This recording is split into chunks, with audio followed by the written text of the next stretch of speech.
Hello everyone, Cristina Teaching God here, and on my channel I talk about creative arts, visual storytelling, and creativity. In this video, I explain how my fictional characters are developed from inside out, much like real human beings. This means that either if I'm working with a simple sketch, a detailed illustration, an animated shot, I always consider real psychological qualities that define my characters. So in my world, the world of creative arts, the word character is crucial. I mean, everything revolves around character. For example, I work with character development, character journey, character arc, character design, character animation. I mean, these are all interconnected aspects within visual storytelling. And of course, I mean, the job description is called character artist, which is doing all this. So everything starts and revolves around the word character. But then the word character has actually a deeper meaning than just a fictional individual in a fictional story. So in real life, character actually refers to moral and psychological aspects that defines a person who truly is. So in essence, the art of character creation represents a balance between visual artistic representation and psychological depth. I mean, as character artists, we need to work with real personality traits in order to craft characters which emotionally resonates with an audience. And why is that? In order to make a story believable. So in my world, we say this is called storytelling. But let's start with the origin of the word character, because this is something very interesting. The word character comes from ancient Greek. In the early sense, a character was actually a mark, an actual mark or a symbol engraved onto a surface, like, for example, the face of a leader stamped into a golden coin. But it also meant a verb which meant to sharpen or to engrave.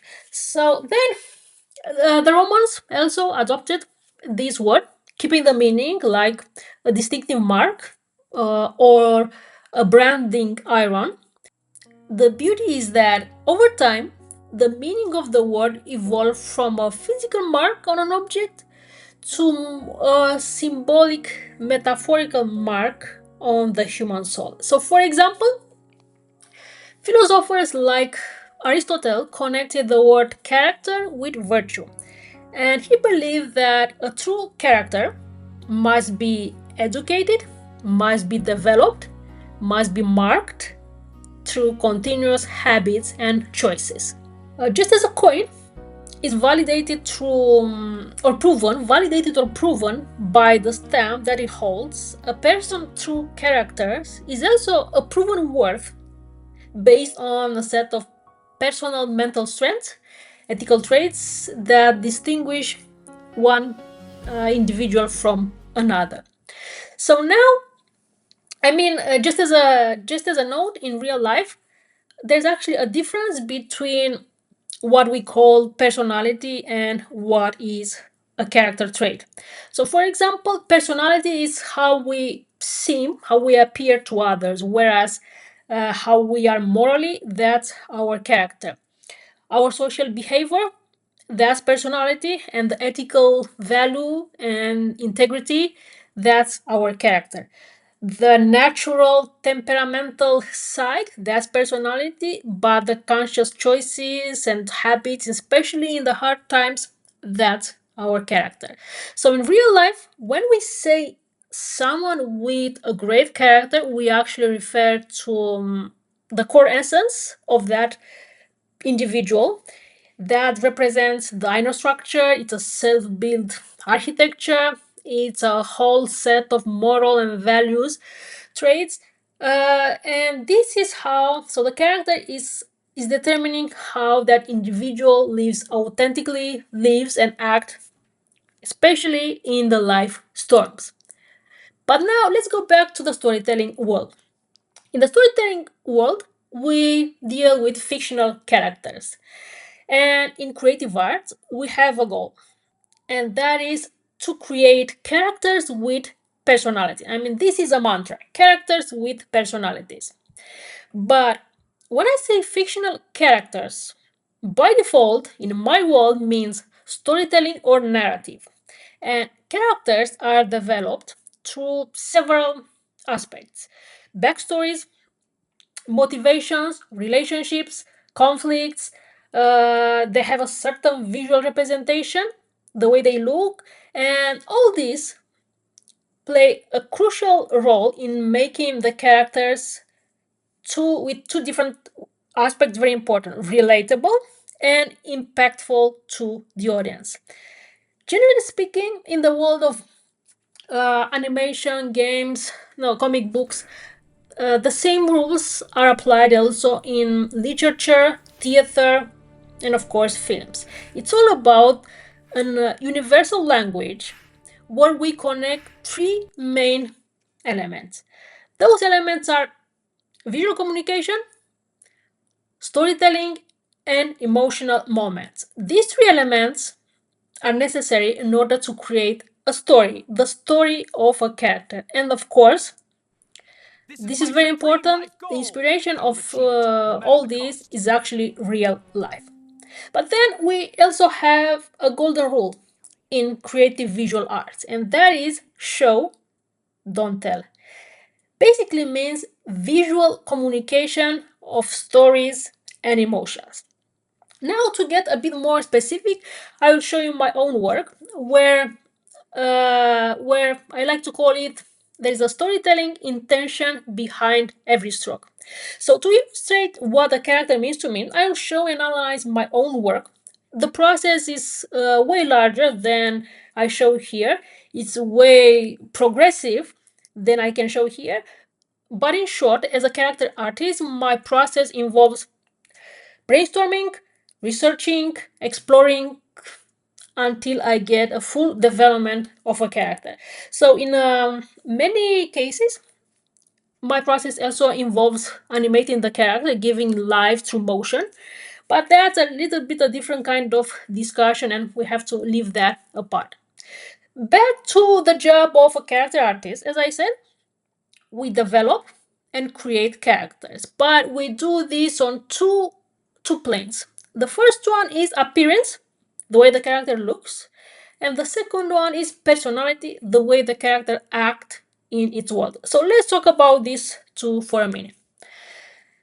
Appearance means physicality. It refers the way the character looks. And we do have an universal language, an universal symbolism that revolves around just four main elements. These elements are shapes, proportions, sizes, and colors. But again, I have to skip a little bit the discussion about the color simply because it deserves a standalone time. So we're going to focus on the three elements: shape, proportion, and sizes. I need these elements in order to translate them into something very visual for the audience. And I call this, all this, when they are working in harmony, I call them primary mass.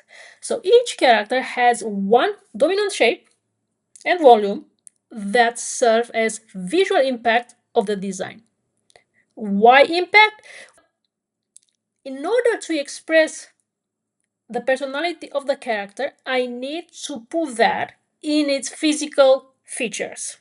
And now I'm moving to the second plane. From appearance, I'm moving through personality. So this means that I have to connect a real human personality into an artistic creation, an artistic appearance. And I have to think very real here. Every individual, therefore, every character has a life goal, a strong motivation, a conflict, or a challenge with the external world, a weakness or a fear that you have to face it at some point, you have to overcome it at some point, or perhaps it may be a secret, a teeny mini secret there that again at some point will be exposed. So, all these elements, I have to put them into the artistic process. The way I do this is that identify what I call the key characteristics. I have to determine the essential traits of my character. Once I know that, exaggerate these traits in the visual design. And then many explorations, I create a character which has to stand out through appearance, through personality, in order to convey their role. And I said role. And now I'm gonna give you some examples from my own work. I have a story with a gangster story in a noir style from the 1940s style. This is something which I'm a huge fan. My story revolves around three negative gangsters, which I call them velvet sweets, and one positive guy, right? So let's look into this. First of all, if I'm starting with the negative characters, I will simply use nicknames. I don't want to go super personal with them, like giving them a full name, so just a nickname, and they are known in their world as velvet sweets. These characters of mine represents the mobster trio. It's an archetype, as I said, coming straight from the classic noir style, which you'll find in movies, in comic books from 1930s and 40s. So that was my main inspiration. But as a character artist, I have to think on everything. As I said, I have to think on shapes, body shapes, proportions, personality, poses, expression, and to give them roles, determine roles and personalities within my stories. Now, let me give you roles breakdown in shape symbolism. So, from left to right, we have the brains, the strategist, the cool headed planner. This guy is the fixer. So, I'm just gonna use the nickname the brains. In the middle, we have the leader, and his body is short, round, but he's the kind of guy, the cigar guy. He's the boss, right? He's like the decree of everything. And then in the right, I have this dominant guy. He's huge. He's rough. He's a little bit of a giant, right? And I'm gonna call this guy the muscles. He's the enforcer of the orders of the boss, right? And he's the physical one. So I have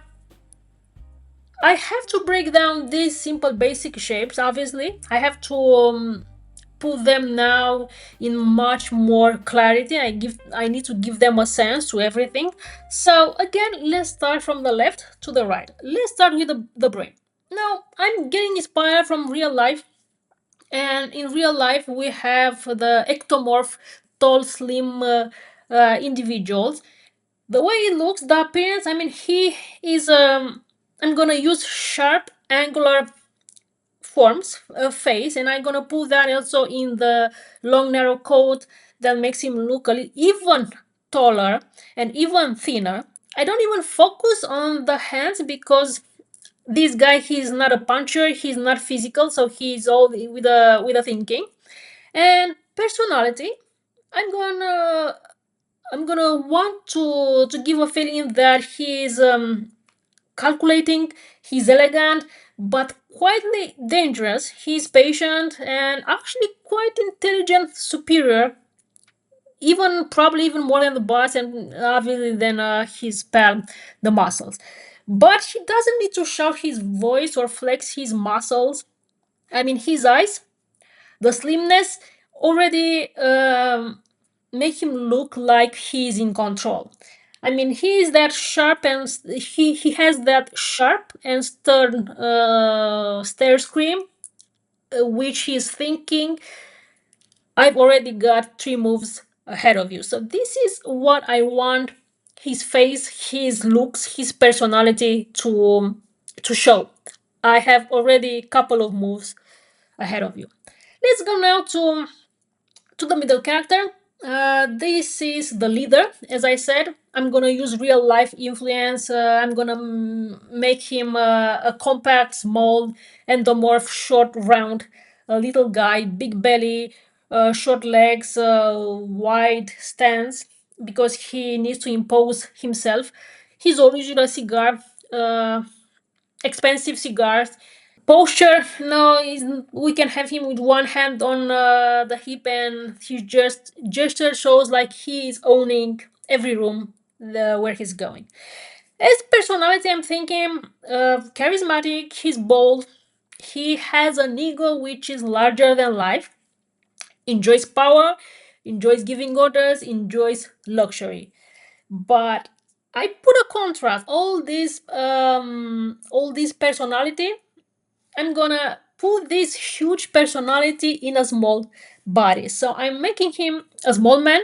He's huge in presence, but small in size. So again, the contrast is between a small man, small physical man, with a huge personality and presence. So his grounded proportions, I'm gonna make him look solid, immovable. I mean, you can't push this guy around, and the cigar simply screams, I'm in charge and relaxed about everything. I have a way for everything. So this is what the boss is thinking and shouting with his appearance. Let's now go to the third guy, which is the muscles. And I mean, just by looking at the dominant shapes, you can say keywords like massive, broad, heavy set. In real life, we call that mesomorph, right? I mean, this guy has huge shoulders, barrel like chest, uh, three trunk arms, giant fist, right? Thick jaw, heavy brow. Everything is thick and heavy on this guy. I mean, he literally probably takes up twice the visual space than the other. So he literally needs more space to to be represented. As personality, I mean, he is very loyal. I imagine this guy, he's very loyal to the boss. At the same time, he's intimidating because of his volume and presence. But he's quick tempered. He has a very protective attitude. It goes with being loyal. But his now, as I said, I need to find something which I need to exaggerate. So I exaggerate with his body, his bulkiness, and his width, right? It's like, for me it screams, I solve problems with, right, these hands, right, with my fists and with the gun if I have to. I mean, I don't have to use the, I'm not using something subtle. I mean, this is like pure blank volumes. His proportions is doing all the talking. And in my story, he is a former heavyweight boxer. So for me, exaggerating all the body proportion, the volumes, so that it screams, I solve my problems with, right, with a fist. It works for me. Before I go to the good guy, I have something extra in adding to the layer, and here's a touch. As I said, we have a mafia leader with two loyal guys. I'm not going to call them friends, just loyal guys, right? So if I want to exaggerate the extra protection on the leader, my leader has two guys which takes care of him and his business, but I can give a little bit more. So for example, to the muscle guy, I can give him even more appeal, more personality by giving him a machine gun, simply because, I mean, there are situations where, right, the fists, they are not good enough, so that's a machine gun or any kind of weapons that will be a prop, which will show extra protection.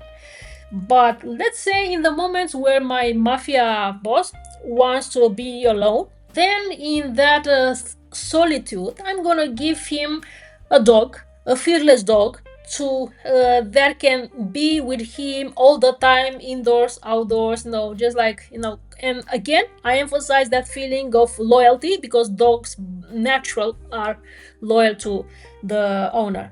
But to even emphasize a little bit more, just I'm gonna give him two dogs now, not just one. So two dogs, and storytelling wise, I'm just adding a bit more visual impact, emphasize, and exaggeration on what protection means in my story for the negative character, the villain called the boss, the Velvet Boss.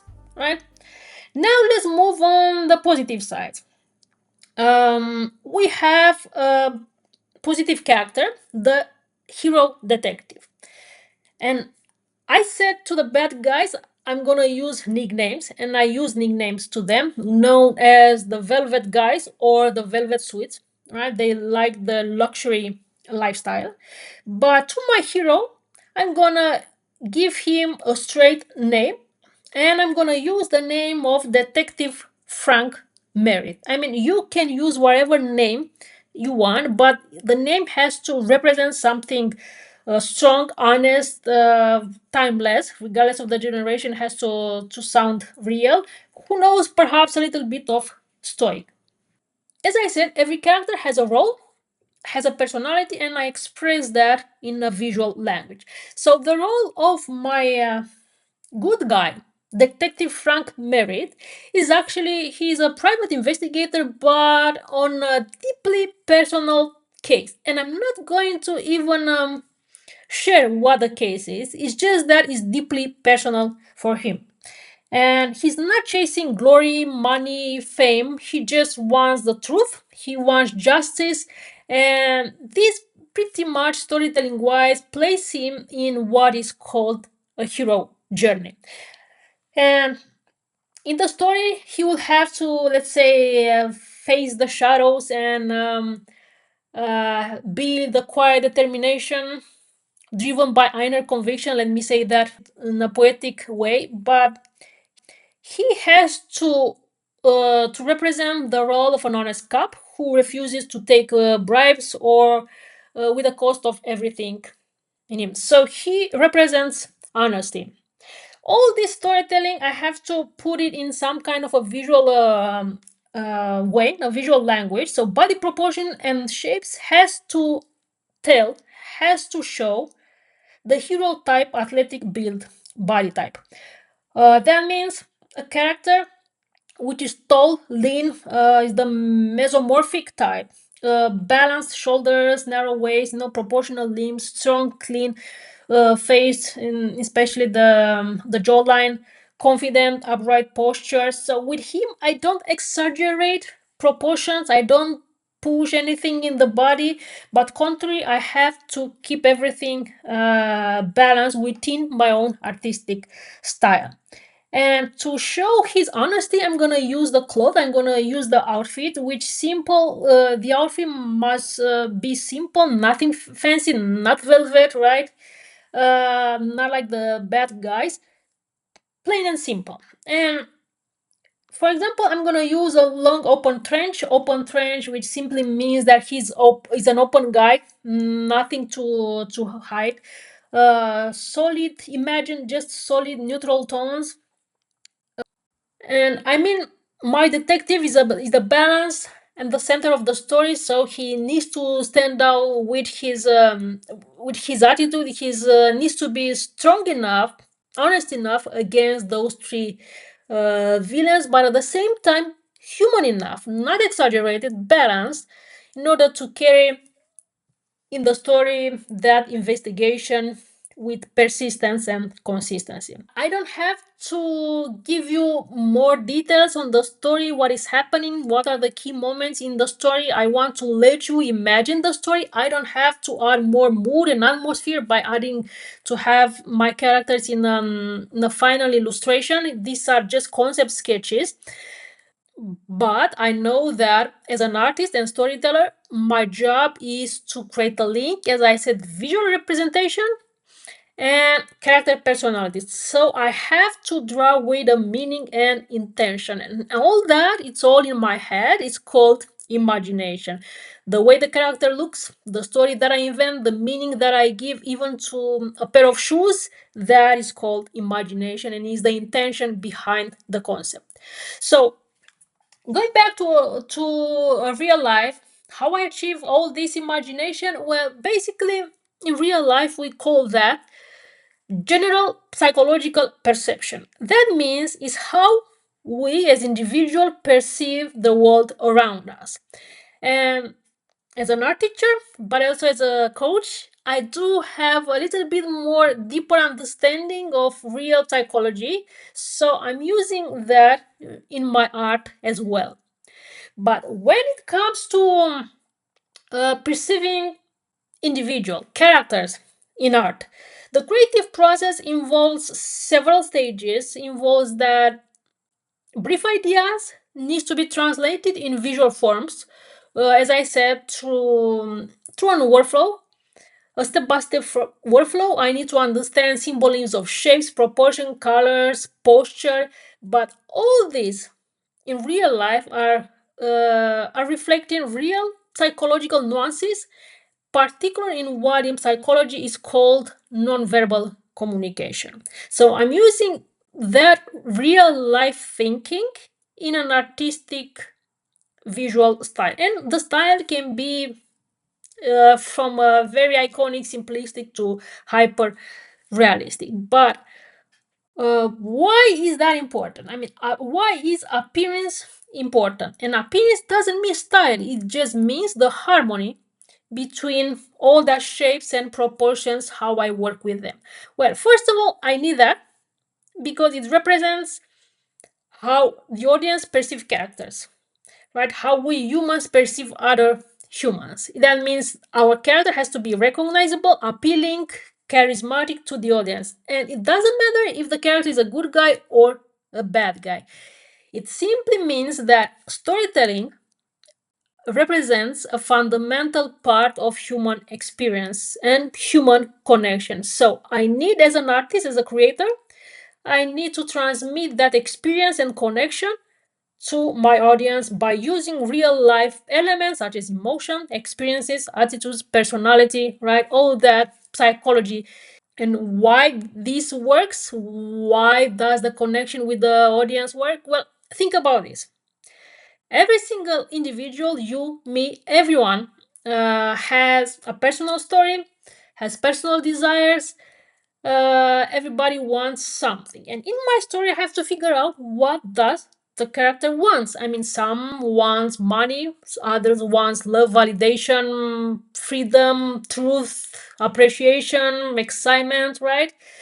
The bucket there is quite large, but just like real humans, our characters in the story want something. And just like real humans, again, they have emotions, they have personal experiences, they have attitudes, they have perspectives, needs, identity, social needs like building and maintaining relationship in the world. So thank you for joining me today. I'm Cristina, teaching art. As an art educator, I like to give meaningful assignments to my students, so I have a homework for you. The assignment is called Noir Mirror. This is not a drawing exercise, it's more like a character study exercise in 2 steps.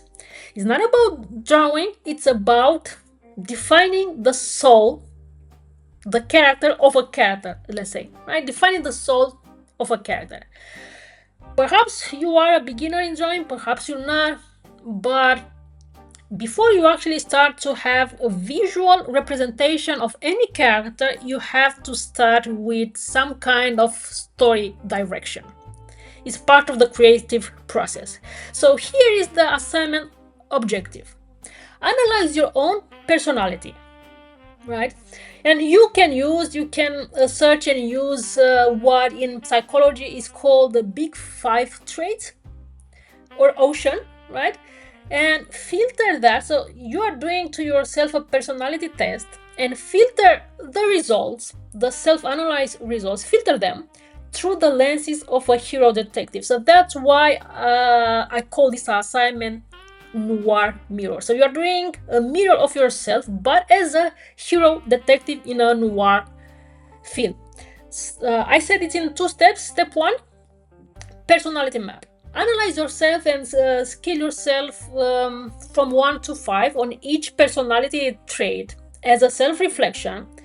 In order to understand the soul of the character, as I said, this is the first step. So we have 5 questions here, and you rate yourself from 1 to 5 in order to build your character in the story. So number 1, neuroticism, right? How do you respond under pressure? Are you a calm individual? Do you tend to be emotionally reactive? So does the slide from 1 to 5 move from, let's say, calm and stoic to emotional, reactive or anxious? Then we have number 2, and here it's about openness, the quality of openness. How adventurous or curious are you in your thinking? Are you in your experience? Are you very traditional, start from traditional way, or you're very adventurous or curious?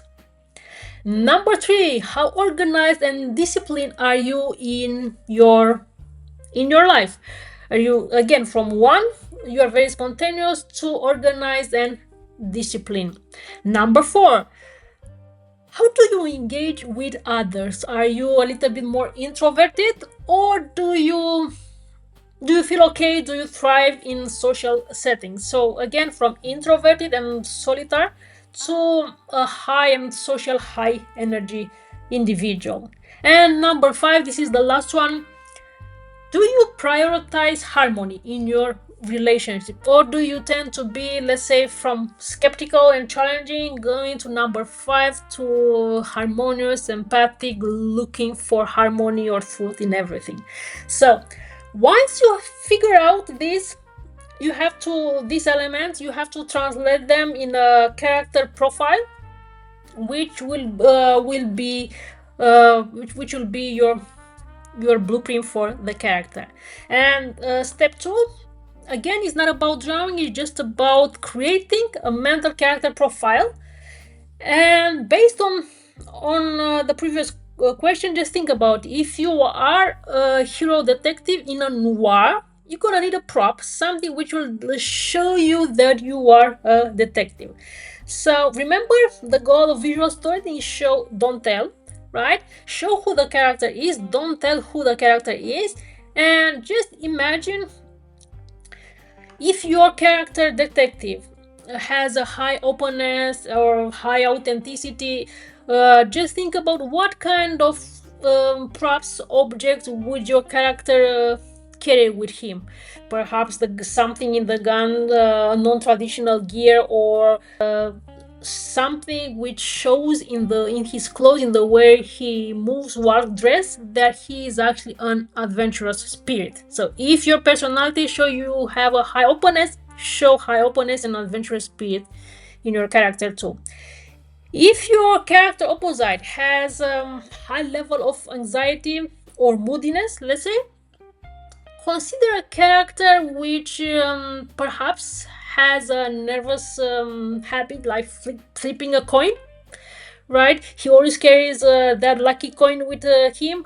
Perhaps when he smokes, he burns the cigar all the way down to the bottom and then crush it. By focusing on this element, this is a strong point in how to get started with storytelling and character representation.